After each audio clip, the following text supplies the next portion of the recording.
Bismillahirrahmanirrahim. Assalamualaikum warahmatullahi wabarakatuh. Alhamdulillahi ma'ana rabbiya khairarab wa wasitotna al-musyaffa' abduhu al-muntakhab. Allahumma salli wa sallim ala sayyidina Muhammadin salatan taghfiru biha jami'ad dhunub wa ala alihi wa sahbihi wa tabi'ina wa man ilahi qadiktarab asyhadu an la ilaha illallah wa anna sayyidana Muhammadan abduhu wa rasuluhu sayyidil ajami wal arab. Amma ba'd. Ikhwan dan akhwat hadirin yang dirahmati oleh Allah, puji syukur atas segala nikmat Allah yang telah diberikan kepada kita. Hingga pada malam hari ini kita berharap kepada Allah agar senantiasa diberikan ilmu tambahan pemanfaatan ilmu, tambahan kemauan untuk mengamalkan ilmu, dan diberikan oleh Allah keselamatan di dunia wal akhirah. Barokah dari ilmu yang Rasul Shallallahu Alaihi Wasallam sudah mewajibkan kita untuk mencarinya, khususnya ilmu agama yang dengannya lah insya Allah Allah akan membawa kita selamat di dunia wal akhirah. Imam Syafi'i mengatakan kalau ingin sukses di dunia hendaklah dengan ilmu, kalau ingin sukses di akhirat hendaklah dengan ilmu, kalau ingin sukses di dua-duanya, di dunia dan di akhirat, maka hendaklah dengan ilmu.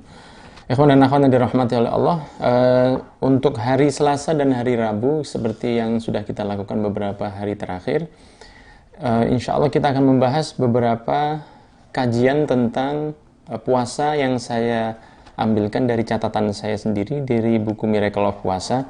Bagi Anda yang sudah memilikinya bisa dibuka pada halaman 39.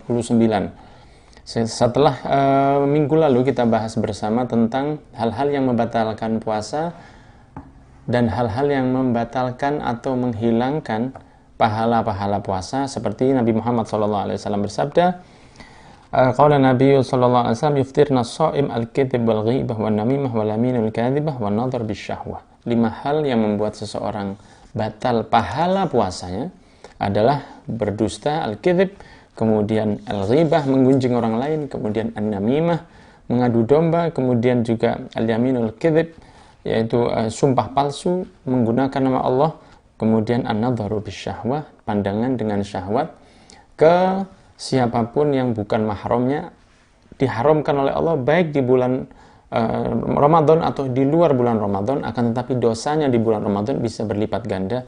Bahkan para ulama menyampaikan bahwa walaupun melihat ke mahramnya atau ke istri sendiri, maka itu dihukumi makruh melihat beberapa aurat istri yang terbuka di bulan Ramadan, sehingga dianjurkan di bulan Ramadan para istri-istri yang ada di rumah untuk lebih berhati-hati menutup aurat, karena itu akan ada efek negatif ke pahala dari suami Anda. Itu bukan sesuatu yang merupakan diharamkan karena sudah sah secara nikah, akan tetapi puasa yang dari bahasa artinya al-imsak, yaitu menahan, dan secara syariat yaitu menahan segala sesuatu yang bisa membatalkan puasa sejak terbitnya fajar hingga tenggelamnya matahari dengan niat yang tertentu dan amal yang tertentu.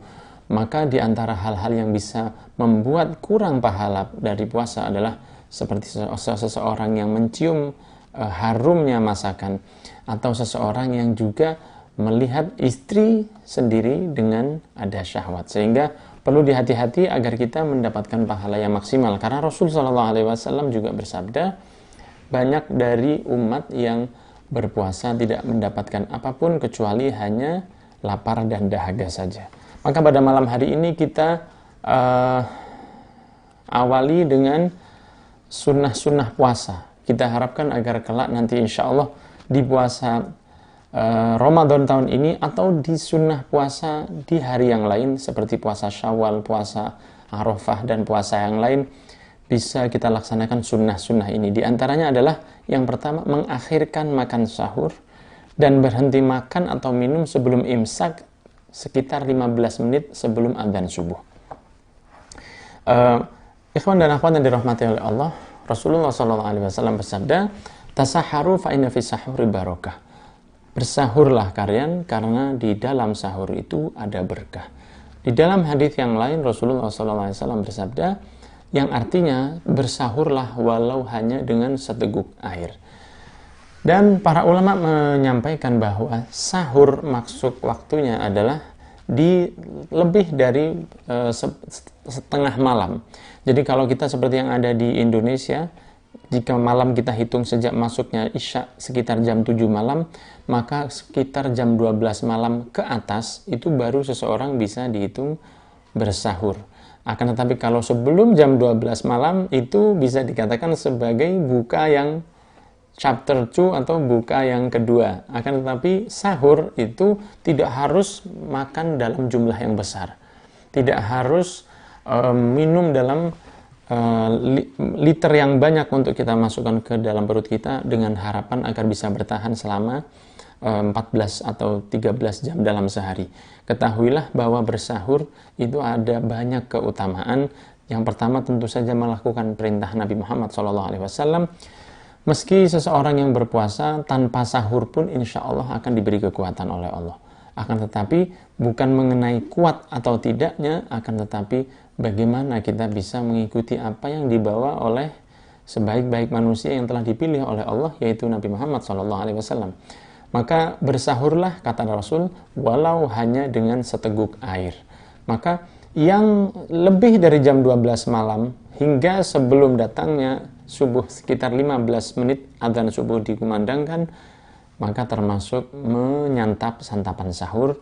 Dan juga dianjurkan untuk tidak lupa berdoa, dan jika Anda sudah bangun dari tidur untuk bersahur, jangan sampai dilewatkan sholat tahajudnya dan menggenapkan witir, dan juga sholat tarawih mungkin bisa ditambah di akhir sebelum datangnya adzan subuh, karena sahur ini juga melatih kita untuk terbiasa bangun malam dengan harapan setelah datangnya, setelah berlewatnya bulan Ramadan, insya Allah kita akan tetap melaksanakan istiqomah menjalankan sholat tahajud, sholat witir, dan lain sebagainya. Maka ikhwan yang dirahmati oleh Allah, berhentilah sekitar 15 menit sebelum adzan subuh, karena adzan subuh itu tidak menanti, tidaklah fajar menyingsing menanti adzan subuh, akan tetapi adzan subuh yang dikumandangkan setelah adanya fajar yang telah menyingsing. Jangan pernah punya pendapat bahwa selama belum muadzin mengucapkan la ilaha illallah, maka saya masih boleh makan. Karena jika seseorang masih makan ketika adzan subuh sudah dikumandangkan, maka telah gugurlah kemungkinannya dia untuk berpuasa di tahun itu, dan dia harus menggantinya setelah Ramadan lewat. Ingatlah, hati-hatilah, kalau di Indonesia kita alhamdulillah ada imsak. Apa manfaatnya imsak?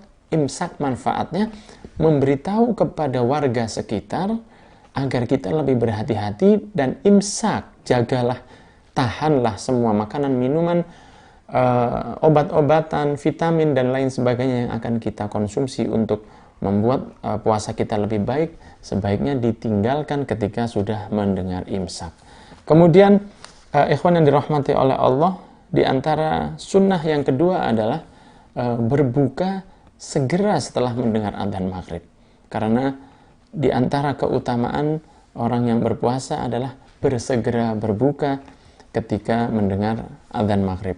Dan sangat tidak diindahkan jika seseorang berbuka harus menanti hingga larut malam, hingga datangnya Isya dan lain sebagainya. Karena Rasulullah SAW pernah bersabda dalam salah satu hadisnya yang artinya adalah, umatku akan selalu dan senantiasa dalam keadaan baik dan terjaga selama mereka masih bersegera kalau berbuka. Dan ingatlah bahwa ketika berbuka itu ada lagi sunnah-sunnah yang sangat diistimewakan, yang kalau kita laksanakan itu akan membuat puasa kita tidak hanya menjadi puasa am saja, akan tetapi insya Allah akan menjadi puasa yang lebih baik. Di antaranya adalah memulai buka dengan doa. Jangan dimulai dengan makanan-makanan yang tidak dianjurkan, seperti mohon maaf merokok dan lain sebagainya. Akan tetapi kita yang sudah bertahan untuk tidak mengkonsumsi makanan yang sebelumnya dihalalkan oleh Allah Subhanahu wa taala, maka buka puasa Anda dengan sesuatu yang baik, yaitu berdoa kepada Allah Karena sudah kita bahas di pertemuan yang sebelumnya bahwa di antara doa-doa yang tidak akan ditolak oleh Allah Subhanahu wa taala adalah doa seseorang yang berbuka puasa. Momen ketika doa diterima oleh Allah, momen ketika doa kita akan sangat mustajab. Doakan orang tua, doakan Indonesia, doakan Islam, doakan orang-orang yang terkena penyakit, wabah dan lain sebagainya. Doakan diri sendiri, masalah perjodohan atau yang seputar itu, masalah kuliah atau masalah apapun yang ada di hajat setiap manusia, karena setiap manusia memiliki hajat yang berbeda. Maka ketahuilah berdoa saat berbuka puasa adalah satu hal yang sangat mustajab. Di sini sering kita berdoa bersama, Allahumma laka sumtu wa bika amantu wa ala rizkika aftartu dhahabat dhama wa talatin uruq wa thabatal ajru insyaallah. Dan doa-doa yang lain, Rabbing firli wa li walidayya warhamhuma kama rabbayani shaghira. Jazallahu anna sayyidina Muhammadan sallallahu alaihi wasallam khaira. Jazallahu anna sayyidina Muhammadan sallallahu alaihi wasallam ma huwa ahluh. Dan pujian-pujian doa yang lain sebelum kita memulai untuk menyantap apa yang telah dihidangkan di atas meja. Kemudian di antara sunnah berikutnya adalah mengawali berbuka dengan sesuatu yang sangat dicintai oleh Nabi Muhammad SAW. Ikhwan dan akhwat yang dirahmati oleh Allah, sudah kita bahas semalam tentang ketika kita membahas tentang keharuman Nabi Muhammad, bahwa Allah Subhanahu wa Ta'ala yang mencipta manusia, yang mengetahui bagaimana caranya untuk bisa menjalani kehidupan sesuai yang diharapkan oleh Allah Subhanahu wa Ta'ala adalah dengan meniru baginda Nabi Muhammad SAW, di mana Allah berfirman, Qul in kuntum tuhibbunallah fattabi'uni yuhibbukumullah, al-ayah. Katakan wahai Nabi Muhammad kepada orang-orang bahwa kalau kalian memang benar-benar mencintai Allah, fattabi'uni, maka ikutilah saya, yuhibbukumullah, Allah akan mencintai kalian. Di dalam berbuka puasa, segala yang di atas meja yang sudah disiapkan oleh keluarga kita adalah sudah menjadi halal untuk dikonsumsi. Akan tetapi alangkah indahnya sesuatu yang sudah kita lakukan secara wajib, kita buka dengan sesuatu yang sangat sunnah, yaitu bersahur. Maka kita tutup amal yang sangat mulia ini dengan sesuatu yang dicintai oleh Rasulullah SAW, di mana beliau berbuka dengan kurma terlebih dahulu, kemudian baru menyantap makanan yang lain. Memang kita sebagai orang Indonesia tidaklah terbiasa untuk makan makanan seperti yang dimakan oleh Rasulullah SAW, contohnya seperti kurma. Akan tapi ikhwan dan akhwat yang dirahmati oleh Allah, bayangkan apa yang insya Allah akan diberikan oleh Allah Subhanahu wa Ta'ala untuk hambanya yang telah menjauhi makanan minuman yang halal lillahi ta'ala selama kurang lebih 14 jam.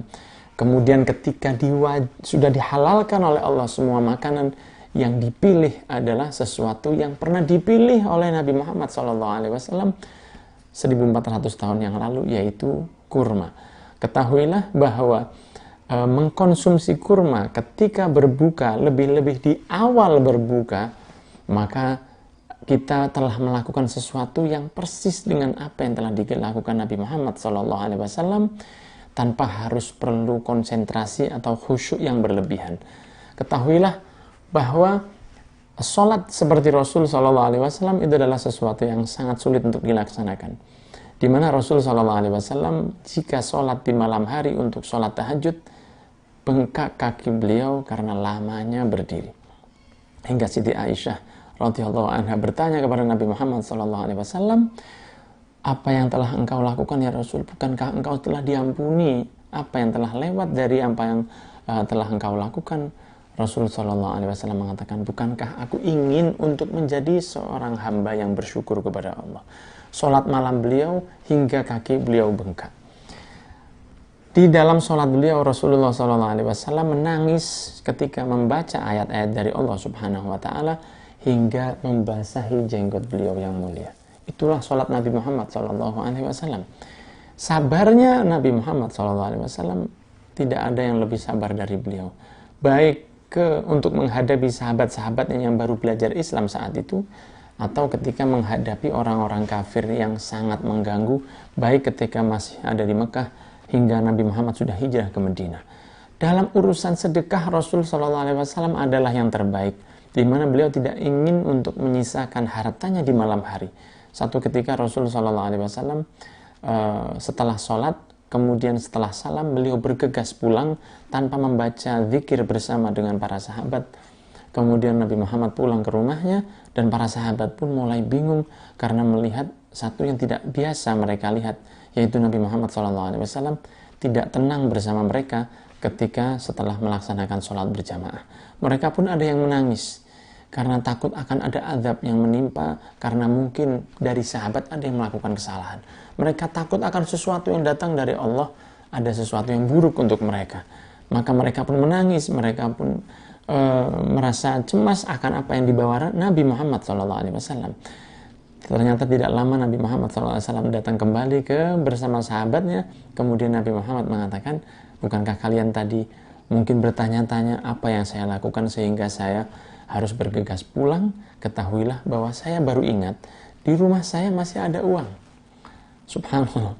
Dia mengatakan di rumah saya masih ada uang dan saya tidak mau untuk melewati malam saya, sedangkan di lemari saya masih ada uang yang tersisa, karena beliau tidak ingin menyimpan harta yang sifatnya duniawi ada di rumahnya di setiap malam. Itulah sedekah Rasulullah SAW. Dan semua amal dari Nabi Muhammad itu sangat susah untuk kita lakukan yang seperti beliau, dan bahkan mustahil untuk kita lakukan seperti yang saya contohkan. Sholat beliau, puasa beliau, sabar beliau.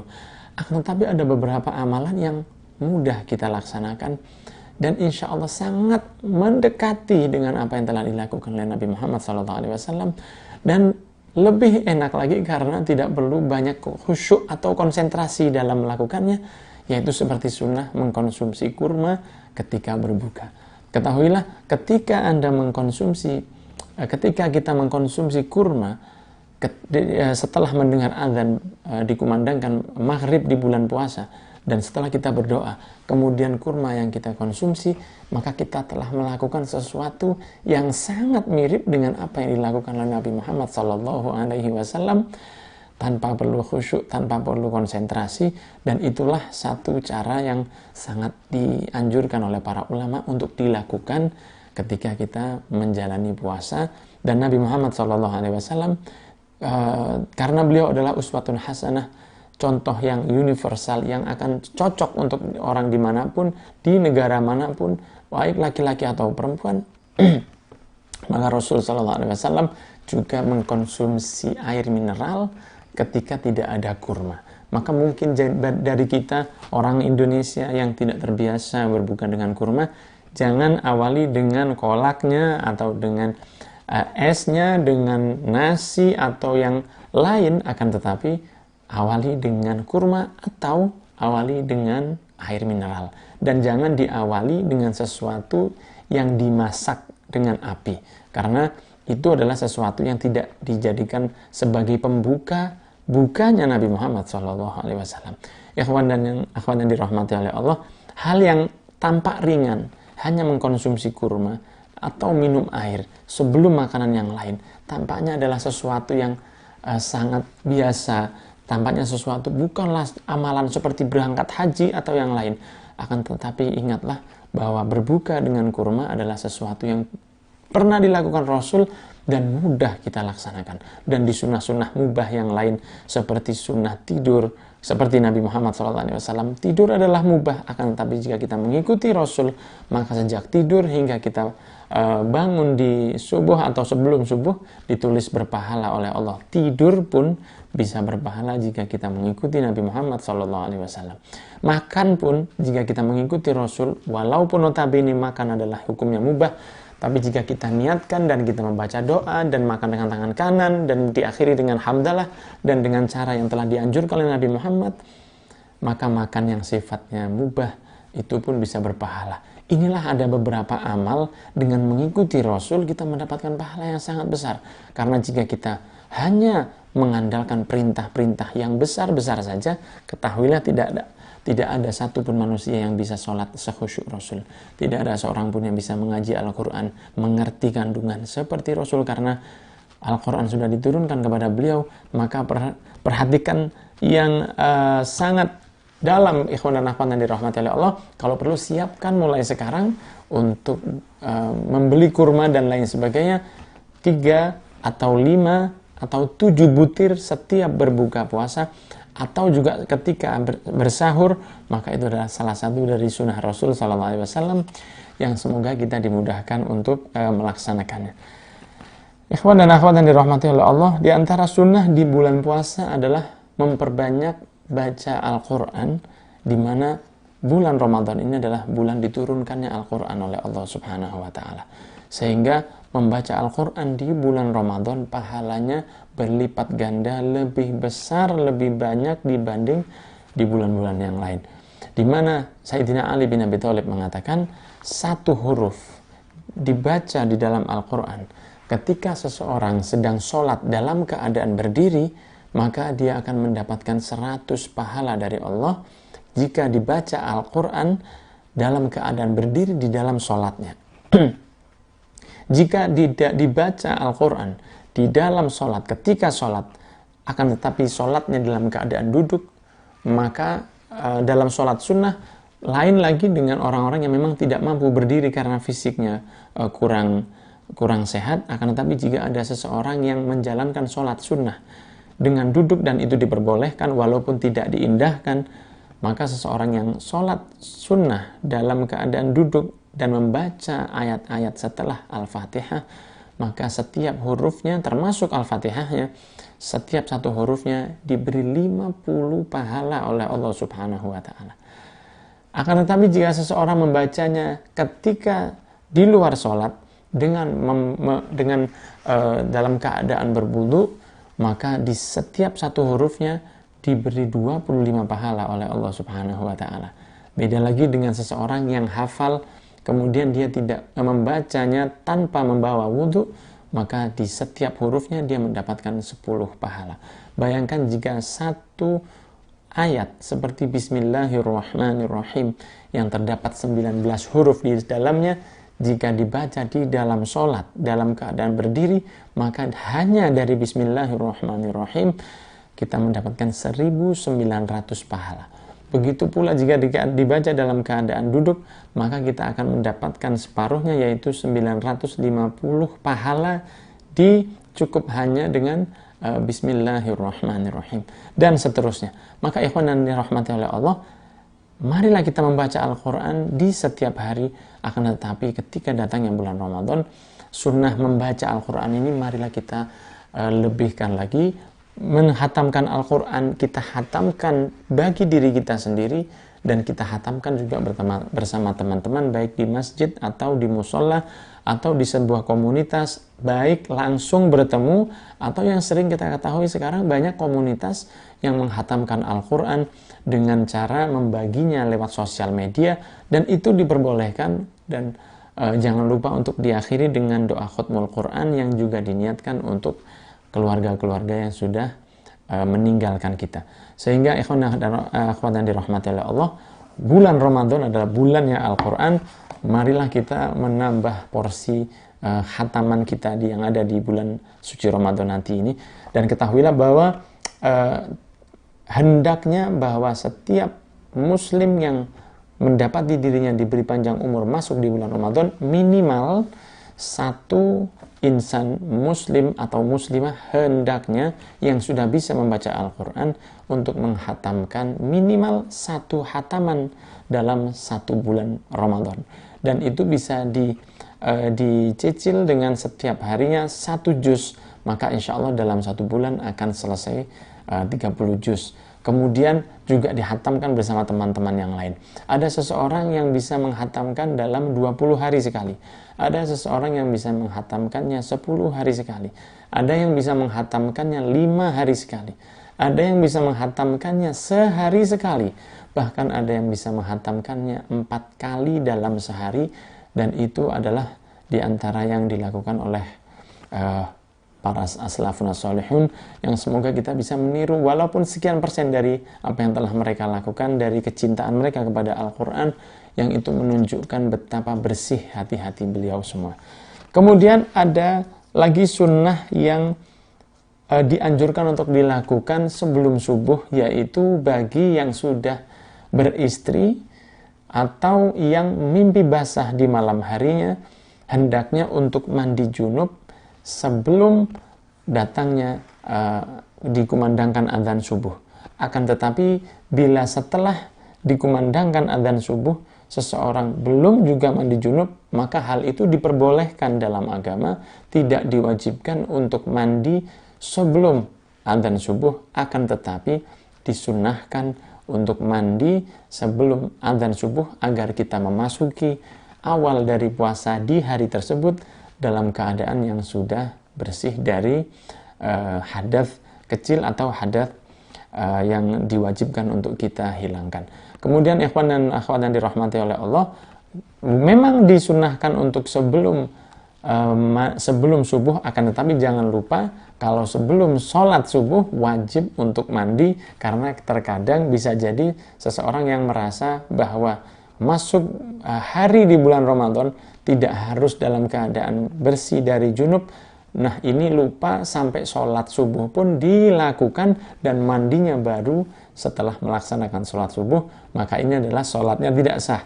Jangan sampai bolehnya tidak mandi sampai masuknya adzan subuh bagi seorang yang berpuasa kita salah fahami, bahkan boleh juga sholat dulu baru mandi junub. Ketahuilah, boleh tidak mandi junub sampai masuknya dikumandangkan adzan subuh bagi yang berpuasa, akan tapi untuk melaksanakan sholat wajib mandi terlebih dahulu. Kemudian yang ketujuh, ikhwan dan akhwat dari rahmat Allah, di antara sunnah puasa adalah istiqomah sholat tarawih dan witir dengan tumakninah di dalam masjid.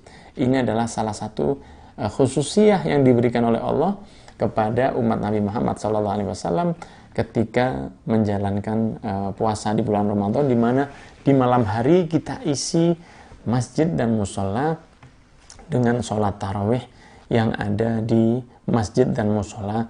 Akan tetapi dalam menjalankan sholat tarawih dan witir ini ada beberapa adab dan ada beberapa aturan yang harus kita fahami agar kelak ketika masuk bulan Ramadan bisa kita jalani dengan baik. Insya Allah akan kita bahas mengenai sholat tarawih dan sholat witir dan beberapa sunnah-sunnah puasa yang lain di pertemuan berikutnya. Semoga yang saya sampaikan pada saat ini bisa memberi manfaat kepada saya khususnya dan semua yang menyaksikan kajian live ini. Semoga kita diberi panjang umur oleh Allah dan bisa menjalankan puasa dengan baik, serta Allah mengangkat semua wabah yang ada dan dijadikan oleh Allah kemudahan untuk bisa menjalankan puasa dengan baik, serta sholat tarawih di masjid dan musola terdekat.